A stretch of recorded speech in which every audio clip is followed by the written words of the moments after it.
The silence in the restaurant was a living thing, a predator coiled in the gilded corners and crystal chandeliers of the sovereign. It thickened the air, making each breath a deliberate act of defiance against the man who commanded it. He sat at the center of the room, a king on a velvet throne, his presence a vortex pulling all light and sound into itself. His name was whispered but never spoken, June. His enforcers, statues carved from shadow and steel, flanked him. The air crackled with the kind of tension that precedes a storm or a firing squad. He had been speaking in his native tongue, his voice a low, lethal murmur directed at the trembling restaurant owner, a man whose empire of cuisine was crumbling under a single, icy glare. June's words were a current no one in the room could navigate, a language that was both a weapon and a shield. He paused, a sliver of a smile playing on his lips as he surveyed the terror he had orchestrated. Then he spoke again, a sharp, dismissive question intended to be the final nail in the owner's coffin. And from the edge of the room, a voice, clear and calm as still water, answered him. He said he has 3 days, or he will burn this place to the ground with your family inside. The voice was melodic, yet it carried the precise, chilling weight of his threat. Every head turned, a synchronized motion of disbelief. The words had not come from one of his men. They had come from a waitress, a young black woman in a crisp white shirt and a stark red apron, a tray of empty glasses balanced perfectly on one hand. Her name tag read Amira. She hadn't flinched. She hadn't looked away. She met June's gaze across the sea of frozen patrons, her expression a mask of professional indifference that was more insulting than any open challenge. The silence shattered, replaced by a collective, indrawn breath. The predator in the room had just been looked in the eye by something it did not recognize, and it was intrigued. June's dark eyes narrowed, not with anger, but with a hunter's focus. The world fell away, leaving only the two of them suspended in that moment of impossible connection. His men shifted, hands moving instinctively towards hidden steel, but he lifted a single finger, a silent command that froze them in place. The restaurant owner had collapsed into his chair, a puppet with its strings cut. Amira remained standing, a pillar of calm in the hurricane of his making. "You speak my language," June stated, his own words now shifting to the polished, unaccented English of international business and bloodshed. It was not a question. It was an accusation. "I speak several," Amira replied, her voice still impossibly level. She placed the tray of glasses onto a nearby service station with a soft, deliberate clink that echoed like a gunshot in the heavy silence. "It's a useful skill in hospitality." A flicker of something, amusement, perhaps, or respect, danced in his gaze. He gestured to the chair opposite him, an invitation that was undeniably a command. "Sit." His men tensed again. No one sat at his table uninvited. Amira's eyes held his for a beat longer, a silent negotiation of power taking place in the space between them. She was weighing her options, he realized, not out of fear, but with the cold calculation of a strategist. Slowly, deliberately, she moved towards the table, her steps measured and sure. She did not look like a waitress walking to her execution. She looked like a queen approaching a rival monarch's throne. She sat, her back straight, her hands resting calmly in her lap, the red of her apron a splash of blood against the pristine white tablecloth. The interrogation had begun, not in a damp cellar with chains, but here, under the glittering chandeliers, with the entire room as their unwilling audience. "Who are you?" he asked, his voice a silken threat. Amira met his gaze without blinking. "I'm the one who understood you." The night bled into a tense, surreal tableau.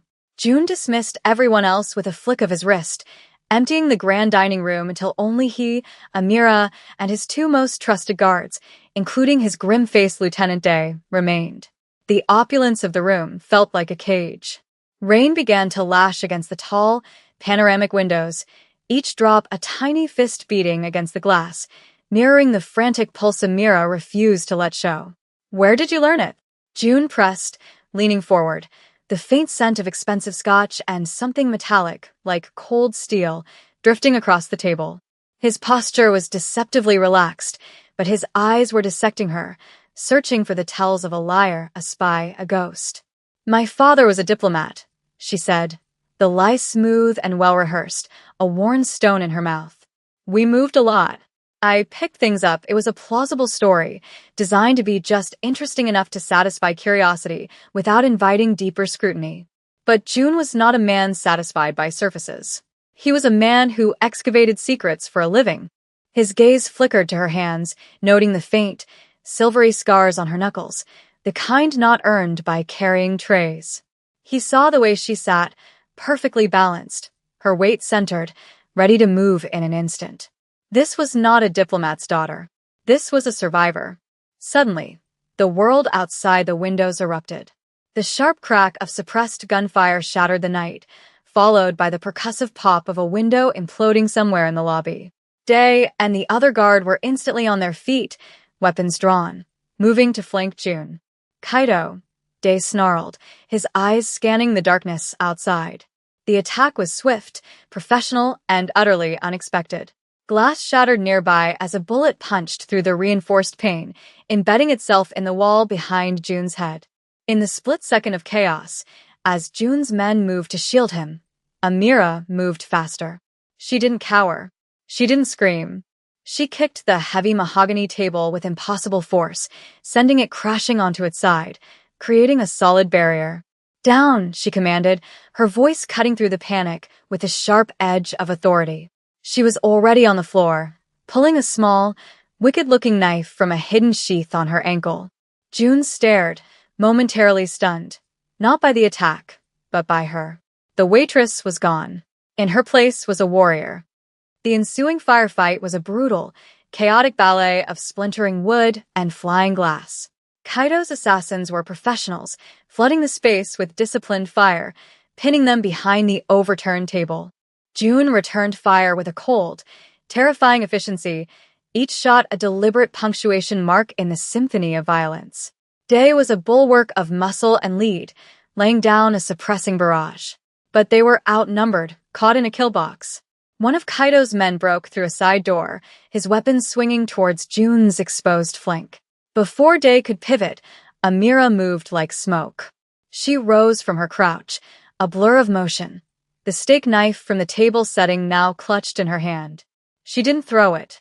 She closed the distance in 2 silent steps, her body a fluid line of deadly intent.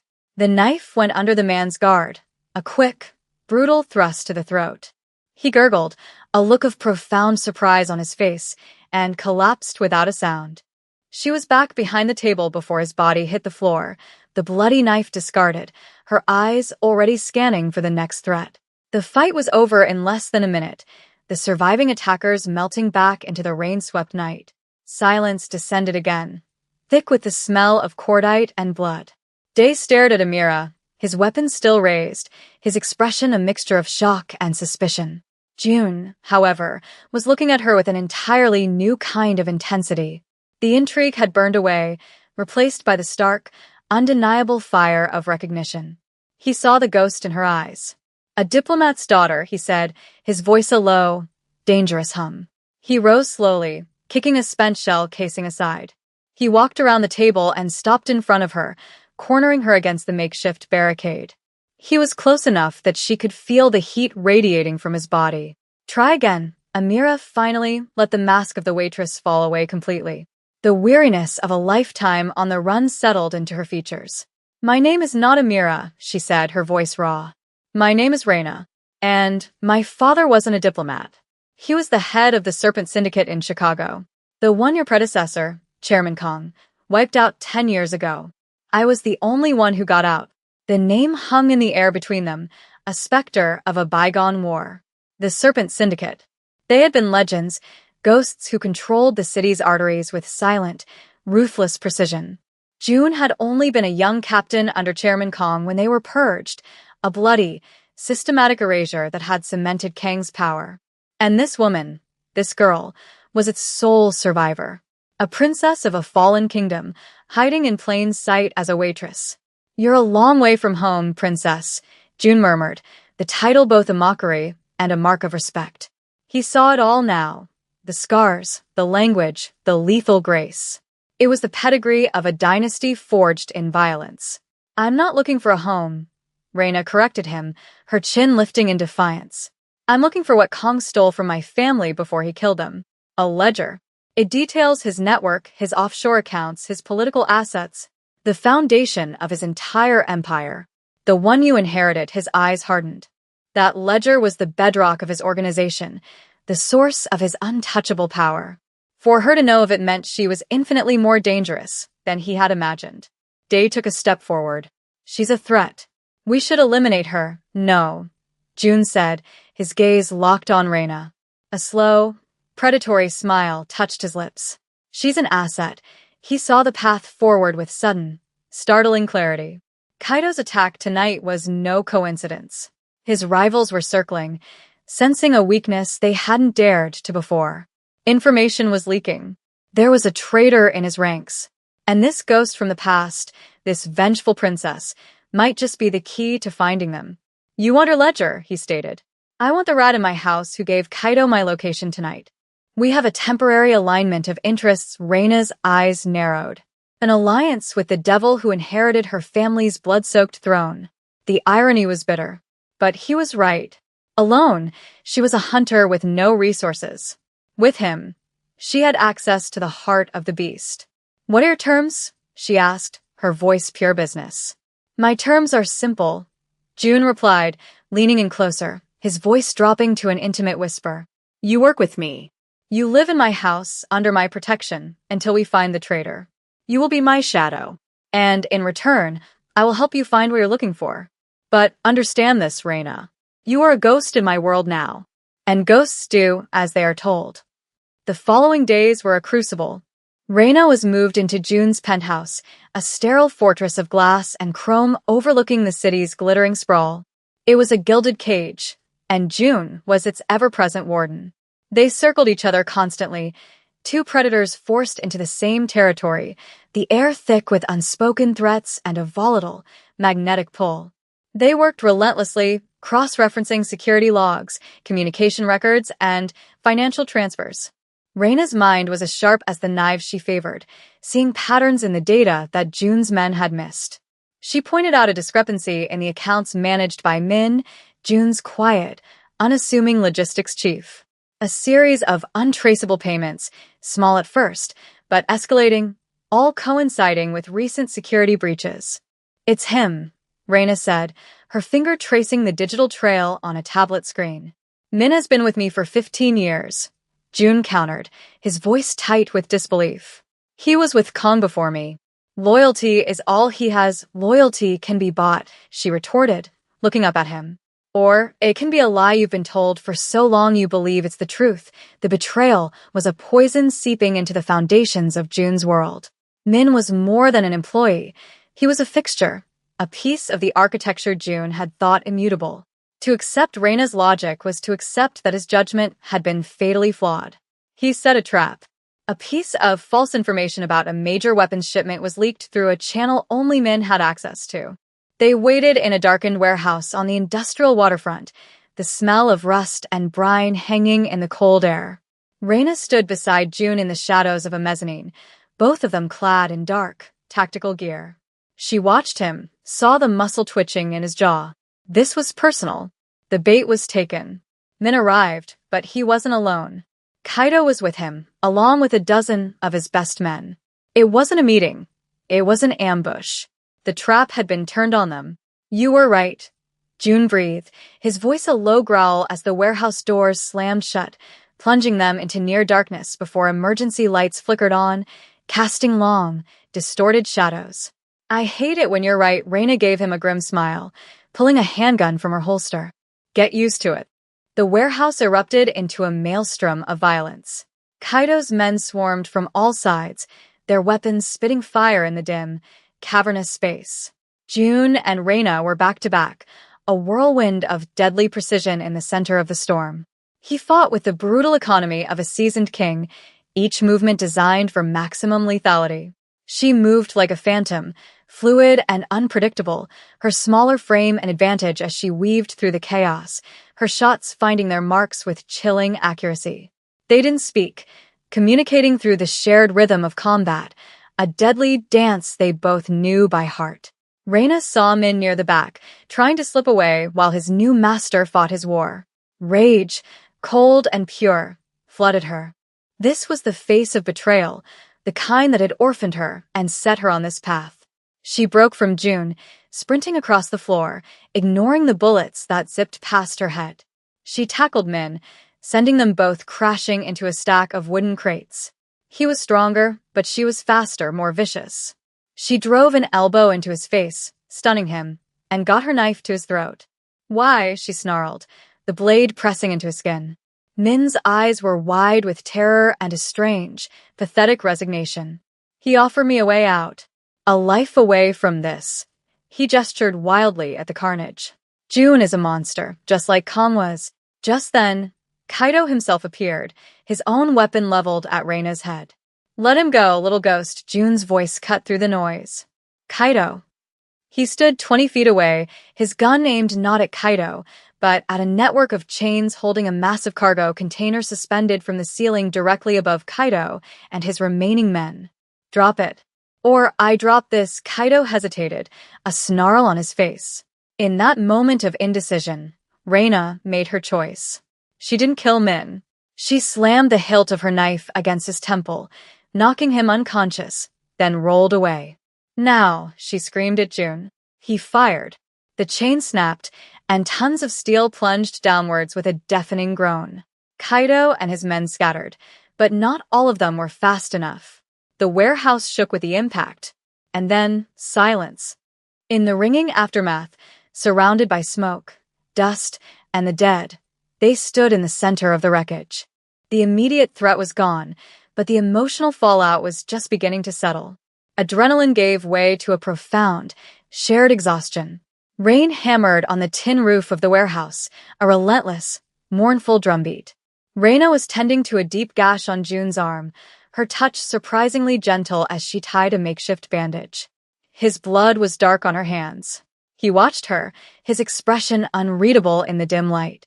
The carefully constructed walls he had built around himself for years were crumbling, eroded by the storm that was this woman. "He was like a father to me," June said, his voice quiet, stripped of its usual authority, revealing the raw wound of Min's betrayal. "Kong found me on the streets.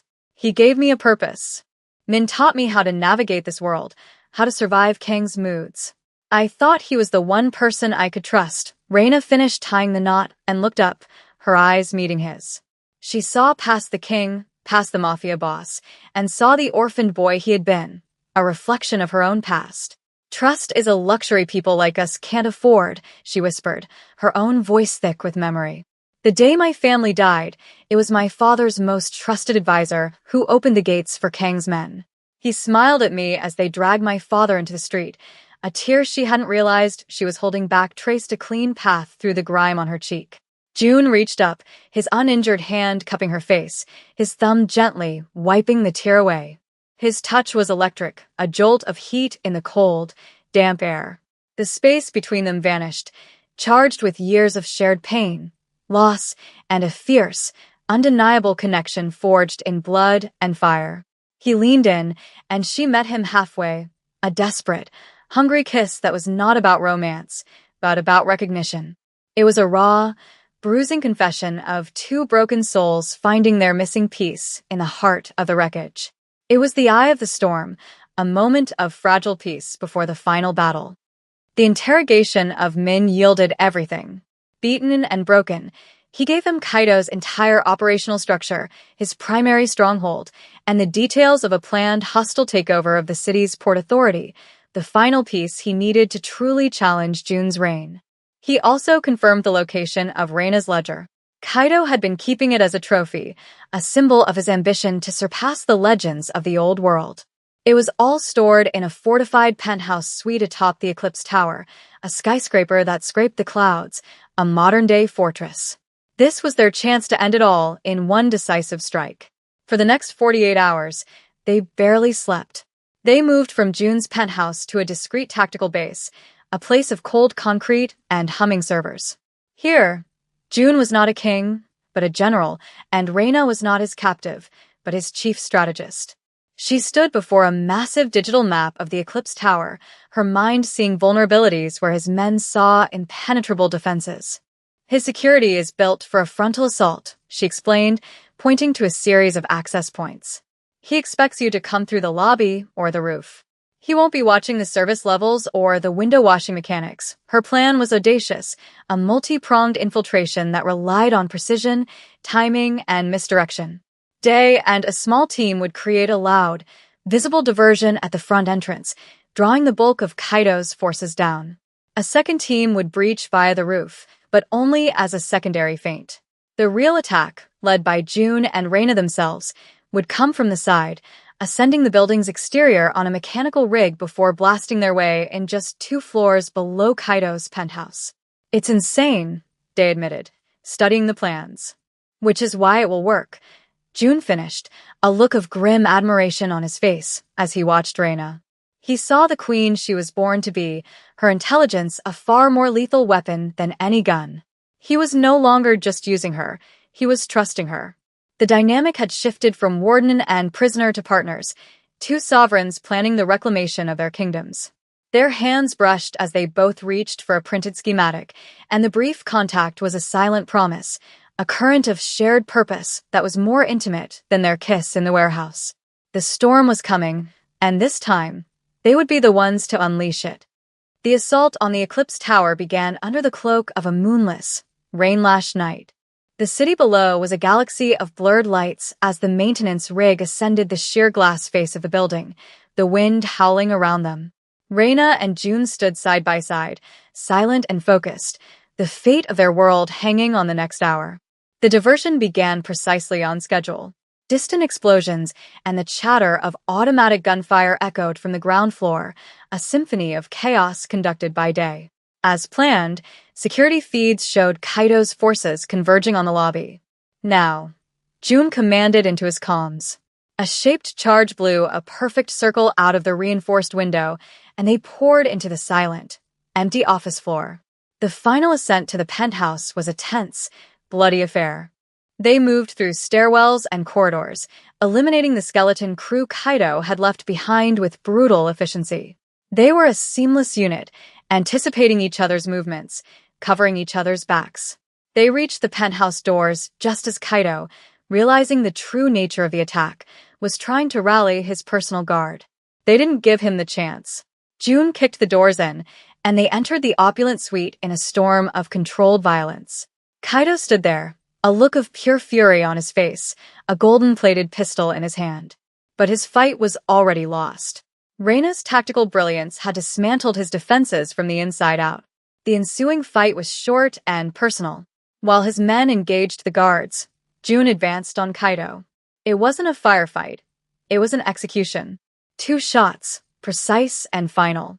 As Kaido fell, his reign of terror ending on a plush white carpet, Reina was already moving towards a large, ornate safe built into the wall. She entered a complex code from memory, one her father had taught her as a child. The heavy door swung open. Inside, nestled amongst stacks of bearer bonds and jewels, was a simple, leather-bound book. The Serpent's Ledger. Her birthright.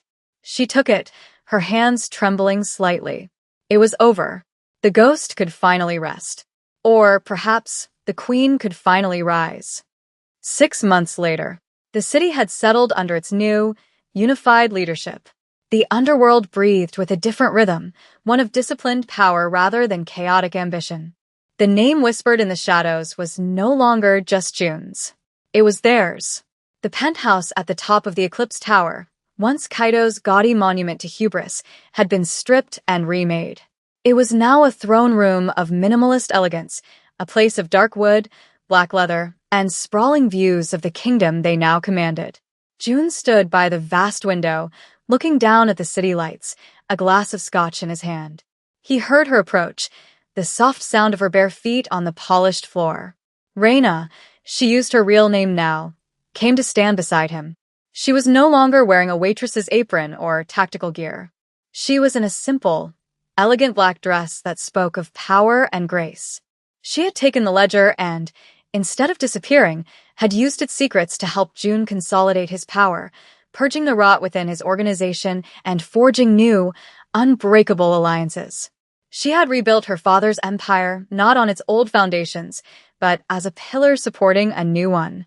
"The council has agreed to your terms," she said, her voice calm and assured. "The port is ours," he turned to her, a rare, genuine smile on his face. He had offered her way out, a new identity and endless wealth to disappear anywhere in the world.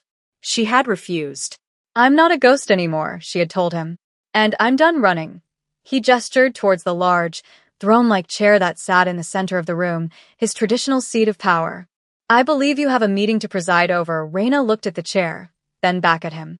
It was the ultimate symbol of dominance in their world, the seat he had never let anyone else touch. She walked to it and sat, not with hesitation, but with the innate confidence of a woman who knew her worth and had earned her place. He remained by the window, watching her, his king's guard to her queen. The power hadn't just been shared, it had been reforged, creating something stronger than either of them had been alone. She had walked into his world as a waitress, a ghost.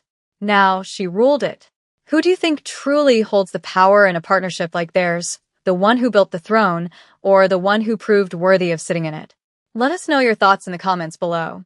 Don't forget to like this video and subscribe for more tales from the shadows.